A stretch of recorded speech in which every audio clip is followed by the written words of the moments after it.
समाज मतलब 3 महीने हो गए और ये जो कोलकाता में जो मैटर हुआ है उसकी सीबीआई जांच तुरंत दे दी गई है, जबकि उसके आरोपी है ना पुलिस के गिरफ्त में आ भी चुके हैं। साहब आपसे मेरा निवेदन है, गरीब घर की बेटी थी, इनके साथ कोई ऐसा मार्गदर्शन करने वाला नहीं था, इसलिए इस आंदोलन को टूल स्टार्ट में नहीं पकड़ पाया था। फिर बच्चे की जान बिल्कुल अपने उसमें थी, आयुष में थी बच्ची, तो परिवार का पूरा सदस्य तो वहाँ बच्चे की जान को बचाने में लग गया था। और जैसे ही बच्चे की जान गई है, इसके बाद में परिवार के लोगों ने इसको आगे बढ़ाने का प्रयास किया है। सरकार और प्रशासन और पुलिस ने अपने हाईजेट में ले लिया इसको, और जब ये आंदोलन राज्य स्तर पर बढ़ गया था, कहीं भारतवर्ष में चलने लगे था, सोशल मीडिया के माध्यम से जगह जगह खबर आने लगी थी, हर जगह लोग मांग करने लगे थे, तब पुलिस को ये लगा कि कहीं ऐसा नहीं हो कि भारतवर्ष का कोई इतिहास बन जाए, तो पुलिस ने अपने बच्चे की माँ बाप को उठा लिया और माँ बाप को उठाकर मामा को उठा के एक साथ में जेल में डाल दिया। आप बताइए, कोई माँ अपने बच्चे को जहर दे सकती है और माँ जहर दे सकती है, तो क्या पिता उस बेटी का पिता उस माँ का साथ दे सकता है और उसका मामा साथ दे सकता है क्या? स्पष्ट इसका हर कहानी से इतिहास ये पता चलता है। तो मान लीजिए माँ की आत्मा में कोई गिलानी होगी तो बाप की आत्मा में तो नहीं सकती, और बाप की में होगी तो मामा की में तो नहीं होगी। इससे समाज हो क्यों रहा है? समाज जागृत हो रहा है। समाज को तो हाईजेक कर लिया प्रशासन ने, झूठी कहानी रचकर मीडिया के माध्यम से पुलिस ने ये कर दिया, माँ बाप को फंसा दिया, तो समाज में एक बार शिथिलता आ गई कि कहीं ये ऐसा ही नहीं, कहीं माँ बाप का हाथ है। लेकिन अब जैसे जैसे समाज ने अध्ययन किया, जागृति किए, तथ्य जुटाए, मालूम हुआ है, महसूस हुआ है कि ये माँ बाप दोषी नहीं, मामा दोषी नहीं है, इसमें पुलिस अधिकारी दोषी है। पूरे जागृति आई, आप देख नहीं रहे कल से आपको कितने लोग इकट्ठे होते हैं पूरे राजस्थान प्रांत के। सबने क्या एक योजना बनाई है कि गांव गांव घर घर जाके सच्ची कहानी बताओ, कहानी क्या है इस चीज की। अभी लोग भ्रांति में पड़े हुए हैं, उनकी भ्रांति को दूर करने के लिए एक कमेटी बनाई है, गांव गांव जाके जागृति करेंगे, और आप देखिए बहुत कम समय में आपके सामने पता चल जाएगा कि भारतवर्ष में कोई ऐसा इतिहास रचा आदिवासियों ने जो सच्चाई को सामने लेके आए। पुलिस अपने आप में बहुत ताकतवर और समझदार बन रही है कि ये कहानी हमने अलग तरह से मूवमेंट दे दी है, लेकिन समाज आदिवासी ने ठान ली है कि सच्चाई सामने लेके रहेंगे। सर हमारी आवाज को नहीं तो है ना फ्रंट मीडिया दिखाता है ना, और नई अखबार में हमारी आवाज को पॉजिटिव तरीके से दिखाया जाता, तो हम आवाज को कैसे? आज से नहीं है तो आदिकाल से चला आ रहा है, हम आदिवासियों का तो शोषण आता है, आदिवासी की बातों को कहाँ रखते हैं लोग। लेकिन आज नई यूथ जनरेशन चली है, सोशल मीडिया चल रहा है, सोशल मीडिया के माध्यम से हमारी आवाज बरकरार जा रही है और सोशल मीडिया का हमें पूरा सपोर्ट मिल रहा है। तो हम चाहते हैं सोशल मीडिया में अपने समाज के लोग हैं, उनसे क्या अपील करना चाह रहे हो? मैं ये अपील करना चाहूंगा कि इस जो घटना है इसके तथ्यों को जानो, आपको कोई डाउट हो तो आप इस धरने स्थल पर आओ, आपके नंबर बता दो भाई, इस पे फोन कर लो अगर आपको तथ्य जानना है। यदि कहीं भी हो, मैं नाथ सिंह मीणा ग्राम पंचायत गोल्डा से बोल रहा हूँ, टोडाभीम तहसील से हूँ। 94 में 14 64 71 86 मेरे टेलीफोन नंबर है। दूसरे मेरे टेलीफोन नंबर जो व्हाट्सएप चलाता हूँ 97 85 37 12 80 है। यदि कोई ये प्रमाणित कर दे, हम भी इसमें जब लगे हैं, जब हमने बारीकी से अध्ययन कर लिया है, हमारे दिल को ये मिल गया है कि ये कहानी बिल्कुल झूठी रची है, पुलिस ने माँ बाप को झूठा फंसाया गया है।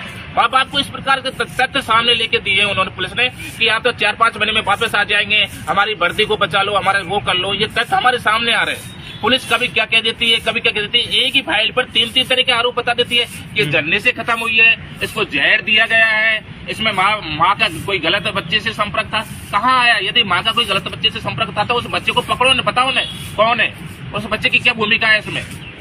मैं तो स्पष्ट मना कर दिया ना। मैं पुलिस से ये सीधा सवाल करना चाहता हूँ कि क्या इसको जहर दिया है? बच्ची आईसीयू में भर्ती है, उसमें अलाउ होता है कोई जहर देने वाला? और यदि जहर दिया है तो वह आईसीयू में जो ड्यूटी थी उस समय कौन था? वो आदमी इसके पक्ष में नहीं है। और कहाँ से खरीदा? उस पुलिस अधिकारी से मेरी ये अपील है कि वो खरीदा उसको तो आप करते गिरफ्तार, उसको तो बताते किस दुकान से खरीदा है। झूठी कहानी रच के, झूठा इतिहास रच के, सीसी ला के इस प्रकार का क्यों फंसाया जा रहा है समाज के लोगों को? ये स्पष्ट कहते चाह रहा हूँ मैं आपको सोशल मीडिया के माध्यम से। आपने उस बच्चे की डिम्पल की तस्वीर देखी, उस तस्वीर से आपको क्या लगता है कि इस बच्चे के साथ बहुत ज्यादा दरिंदगी हुई है? जैसे वो तो कोलकाता वाला जो मैटर हुआ उसमें तो बच्ची 18 साल से प्लस की थी, अब इस बच्चे ने उस पीड़ा को कैसे सहा होगा साहब, आप बताओ। ये तो आपको स्पष्ट नहीं है। उस बच्चे का छाया चित्र आपने भी देखा है, हमने भी देखा है। उसके छाया चित्र से ये अंकित होता है कि कहीं भी किसी भी तरीके से उस बच्ची के साथ जो नैतिक व्यवहार किया है उसके सबूतों को मिटाने के लिए इस प्रकार के उसके साथ वो किया गया है। यदि माँ डालती, बच्ची खुद डालती तो उसके चेहरे पे आता, सिर पे आता और कहीं जगह आता। ये केवल पुलिस की कहानी है।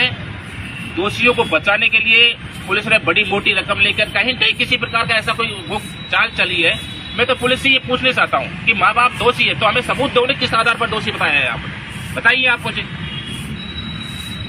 जब आपको बार बार इस मंच के माध्यम से यहाँ के कार्यकर्ता, सोसाइटी समिति, संघर्ष समिति के सदस्य कह रहे हैं कि इसके कहाँ क्या क्या प्रूफ है, जो बताइए पुलिस क्यों नहीं बता रही। पुलिस यदि पुलिस ने उनको दोषी मान लिया तो चालान पेश क्यों नहीं करी, क्यों देरी कर रही है पर पुलिस किस आधार पर कर रही है। उनको पता है कि चालान पेश कर दिया जाएगा, माध्यम से इसकी नकल निकाल ली जाएगी, हमारी कमियां जो जनता के सामने आ जाएगी, जनता के सामने आ जाएगी तो ये आंदोलन तूल पकड़ जाएगा, इसलिए वो देरी कर रहे हैं, सकलता डाल रहे हैं इस वक्त। समाज के नेताओं से क्या अपील है? समाज के नेताओं से तो हम सोशल मीडिया के माध्यम से बार बार ये अपील करते हैं, समय और वक्त आता है किसी गरीब का साथ दीजिए। गरीब का साथ जब तक आप नहीं देंगे आदिवासियों का शोषण इसी प्रकार होता रहेगा। और आप सोचते हो कि बिना हम आदिवासियों के सहयोग के आगे बढ़ सकते हैं तो आपके सामने भी ये परिस्थिति आने वाली है। समाज जागृत हो चुका है, जो समाज के लिए है समाज उसके लिए है। समाज अब ऐसे नेताओं के लिए नहीं है चुनने के बाद में गरीब की आवाज को नहीं सुनते, समाज की आवाज को नहीं सुनते, इस पर कहीं भी नहीं पहुंच पाएगा और समाज कभी सहयोग नहीं देगा ऐसे नेताओं को। समाज के नेताओं से आपने प्रयास किया कि भाई इस लड़ाई को लड़ो आप? समाज के नेताओं से जा जाकर हमारा प्रतिनिधि मंडल गया है, सबने जा जाके पर्सनल निवेदन किया है, उन्होंने आश्वासन भी दिया है, प्रयास भी जारी है और भी हमारा प्रयास जारी है। और हमको पूरा विश्वास है कि हम इसमें न्याय लेके रहेंगे, चाहे हमें कितना भी समय लगे, चाहे कितनी कुर्बानी देनी पड़े, चाहे कुछ भी करना पड़े।